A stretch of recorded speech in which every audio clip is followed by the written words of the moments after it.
Assalamualaikum warahmatullahi wabarakatuh. Selamat datang sob, kembali lagi di kelas Jagat. Pada kesempatan kali ini kita bakalan belajar bareng mengenai bab 4 atau hasil penelitian atau penulisan ketika sobat menulis yang namanya karya tulis ilmiah, seperti itu. Namun sebelumnya, apabila sobat masih belum melihat video-video yang sebelumnya yang kita bahas mengenai bab 1 pendahuluan, bab 2, bab 3, silahkan sobat tonton terlebih dahulu, jadi biar belajarnya itu urut, step by step seperti itu. Nah, pada kesempatan kali ini kita bakalan membahas mengenai bab 4, seperti itu sob. Nah, bagi sobat yang mungkin nanti ketika setelah penyampaian ini ada pertanyaan, silahkan sobat tanyakan di kolom komentar video ini, ataupun sobat bisa DM kami di Instagram jaga.lomba. Seperti itu sob, dan jangan lupa juga untuk follow dan subscribe via channel ini dan juga di Instagram kami. Seperti itu sob, langsung saja. Nah, bab 4 itu bisa disebut sebagai core of the core-nya karya ilmiah sob, karena di bab 4 ini sobat bakalan memaparkan hasil penelitian atau hasil studi literaturnya sobat yang berkaitan dengan ide yang sobat ajukan, seperti itu sob, yang sudah sobat tulis di bab 1 seperti itu, yang diberikan pendahuluan, seperti itu sob. Bab 4 itu biasanya tentang hasil dan pembahasan, jadi tidak menutup kemungkinan nanti itu biasanya juga ada yang namanya lomba itu yang bab hasil dan pembahasannya itu ada di bab 5 seperti itu, jadi nggak menutup kemungkinan seperti itu. Jadi silakan sobat sesuaikan lagi dengan lomba yang sobat ikuti, silakan sesuaikan dengan buku panduan, seperti itu sob. Bab 4 itu menjawab rumusan masalah dan sebagai bentuk representasi dari tujuan di bab 1, seperti itu sob. Jadi ketika sobat itu sudah menulis yang namanya latar belakang atau rumusan masalah di bab 1, jawabannya dari masalahnya sobat itu ada di bab 4, seperti itu. Tapi ada cheat-nya nih sob. Cheat itu ya seperti cara curang. Sobat bisa menyesuaikan bab 1 dengan bab 4 atau sebaliknya. Jadi karena lomba karya tulis ilmiah, kita ambil contoh, ataupun isai itu bukanlah suatu tugas wajib, pakai tugas akhir ataupun skripsi yang mana ada seminar proposalnya terlebih dahulu. Jadi sobat misalnya nih, ketika menulis bab 1 ternyata pada saat penelitian maupun studi literatur ternyata kok beda ya. Jadi sobat bisa menyesuaikan antara hasil yang sobat dapatkan dengan bab 1, ataupun bab 1 disesuaikan dengan hasil yang sobat dapatkan, seperti itu. Jadi pintar-pintar sobat dalam mengatur, itu cheatnya saja sob ya. Jadi saya tidak menyarankan hal tersebut, karena ya memang lebih baik lagi ketika sobat itu menulis latar belakang kemudian diselesaikan di yang namanya bab 4, di bab hasil dan pembahasan, seperti itu sob. Selanjutnya adalah apa aja sih yang ditulis di bab 4. Bab 4 itu hukumnya wajib menjawab dari yang namanya rumusan masalah, jangan sampai out of the topic. Kita ambil contoh seperti ini. Dalam kasus ini rumusan masalahnya ada 5 nih sob. Mulai dari gambaran, konsep, strategi implementasi, strategi pemasaran, hingga analisis manfaat. Nah, di bab 4 wajib hukumnya ya fardhu ain lah. Wajib bahwasanya pembahasan itu juga disesuaikan dengan rumusan masalah. Jangan sampai out of topic, misalnya rumusan masalahnya 5, ternyata pembahasannya 6. Nah, jangan sampai seperti itu. Dan jangan sampai juga malah kurang. Rumusan masalahnya 3, sobat pembahasannya cuma 2. Nah, jangan sampai seperti itu. Jadi, harus disesuaikan. Manut lah seperti itu. Selanjutnya, terdapat 2 jenis pembahasan yang sobat perlu ketahui. Pembahasan dari hasil penelitian dan pembahasan dari hasil studi literatur. Jadi ada 2 tipe nih. Sobat bisa memilih antara pembahasan dari hasil penelitian maupun pembahasan dari hasil studi literatur. Nah, biasanya beberapa lomba meskipun menuliskan diperbolehkannya usulan konsep, tapi kalau based on research akan lebih dipertimbangkan. Jadi mungkin sobat pernah ketemu atau enggak pernah mencoba ikut lomba yang tulisannya boleh mengusulkan yang namanya konsep saja.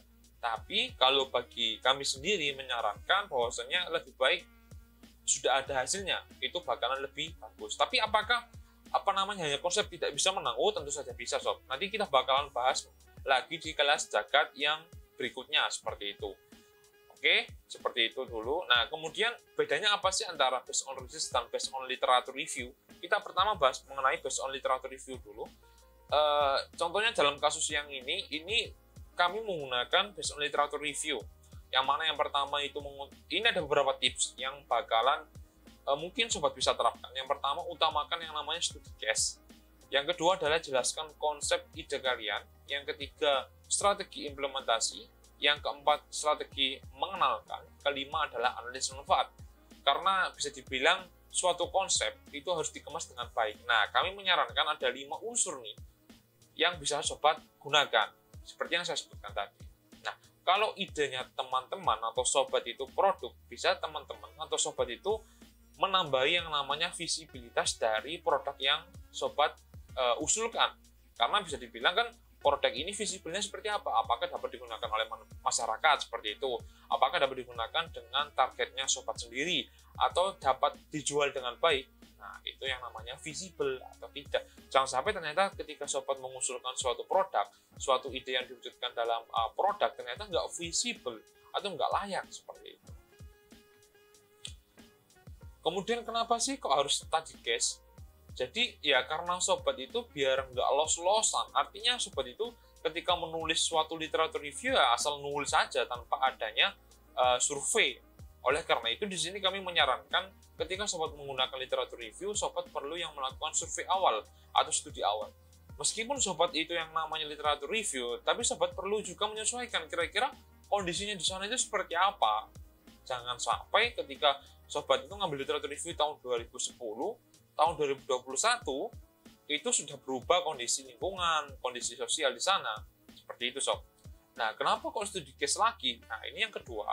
Ketika ada pertanyaan yang menjebak dari juri, sobat bisa mengatur kata-kata sesuai fakta dan berharap juri tidak tahu kondisi di sana. Di sini kami menyarankan yang namanya studi case karena ketika sobat membahas nih, anggap aja sobat mengambil contoh di Desa Sumber Ngepoh ini. Nah, juri itu berharap aja wis. Apalagi ketika sobat mengambil lomba yang di luar pulau seperti itu. Jadi kan juri kan nggak tahu kondisinya. Jadi silakan sobat mengatur kata-kata menyesuaikan dengan kondisi yang di sana yang benar-benar sobat temui seperti itu. Karena biasanya pertanyaan studi case itu menjebak. Misalnya di sana kondisinya seperti apa? Oh, kok saya tahu ya? Kondisinya nggak sebenarnya di sana. Sobat silakan jawab. Oh, mungkin yang bapak atau ibu atau juri kunjungi itu pada tahun 2000 berapa, misalnya seperti itu. Kondisinya saat ini ketika terakhir kami survei adalah seperti ini. Silakan sobat paparkan sesuai dengan hasilnya sobat survei seperti itu, sobat. Yang kedua, ketika sobat memiliki konsep atau mengusulkan konsep maupun produk, masukkan prototipe lebih baik. Jadi berikanlah yang namanya gambaran mengenai hasil implementasi idenya sobat, agar juri itu lebih tahu, oh seperti ini sih bakalannya penerapan dari idenya orang ini atau mahasiswa ini atau siswa ini seperti itu. Jadi ada prototipe ini lebih menggambarkan dan itu akan lebih baik seperti itu, sob. Nah, selanjutnya sobat juga perlu mengenai menulis strategi implementasi. Jadi ketika sobat mengusulkan suatu konsep, kan itu kan belum terwujud. Agar menambah yang namanya penilaian dari idenya sobat, silakan tulis kira-kira timeline implementasinya itu seperti apa. Itu agar juri itu lebih paham, oh berarti ini konsep ini nggak cuma konsep mentah, tapi konsep matang yang bener-bener digoreng, ya matang seperti itu, sob. Yang keempat, mungkin sobat bisa menambahkan yang namanya pihak-pihak yang terlibat. Jadi ya bener-bener matang, apa saja sih atau siapa saja yang bakalan terlibat. Misalnya kayak petani, masyarakat, kemudian ahli IT, database administrator, dan sebagainya. Seperti itu, sob. Jadi hal yang pokok dan yang penting, yang tidak kalah penting lah, adalah adanya roadmap atau milestone dari idenya sobat. Kemudian ada juga yang namanya stakeholder yang bakalan terlibat dari konsep idenya sobat. Seperti itu, sob. Ya jadi ya hampir mirip dengan apa ya, mungkin sobat pernah jadi kepanitiaan lah. Ketika sobat ini menjadi panitia, sobat ini kan bakalan tahu nih, atau menganalisis, oh seperti ini panitianya, apa saja yang dibutuhkan, siapa saja yang bakal terlibat. Jadi ya nggak beda jauh sama hal tersebut. Kemudian juga jangan lupa mencantumkan yang namanya rencana implementasi. Jadi yang pertama tadi adalah rencana implementasi dalam hal timeline atau yang bisa disebut milestone, dan yang ini adalah rencana implementasi atau bisa dibilang strateginya seperti itu. Dan juga jangan lupa untuk strategi mengenalkannya, atau ya bahasanya adalah strategi pemasaran seperti itu. Jadi ya istilahnya idenya bagus, konsepnya bagus, tapi kalau yang kenal nggak ada ya sama saja seperti itu sob. Jadi ada tadi beberapa milestone, kemudian stakeholder, juga rencana implementasi seperti itu sob. Nah ini yang kelima, jangan lupa juga untuk memanfaatkan manfaatnya. Jadi konsep ini udah matang nih, siap diangkat, tapi lupa sobat memaparkan manfaat dari idenya sobat. Jangan sampai sobat membuat suatu ide, membuat suatu konsep ternyata nggak bermanfaat. Jangan sampai seperti itu.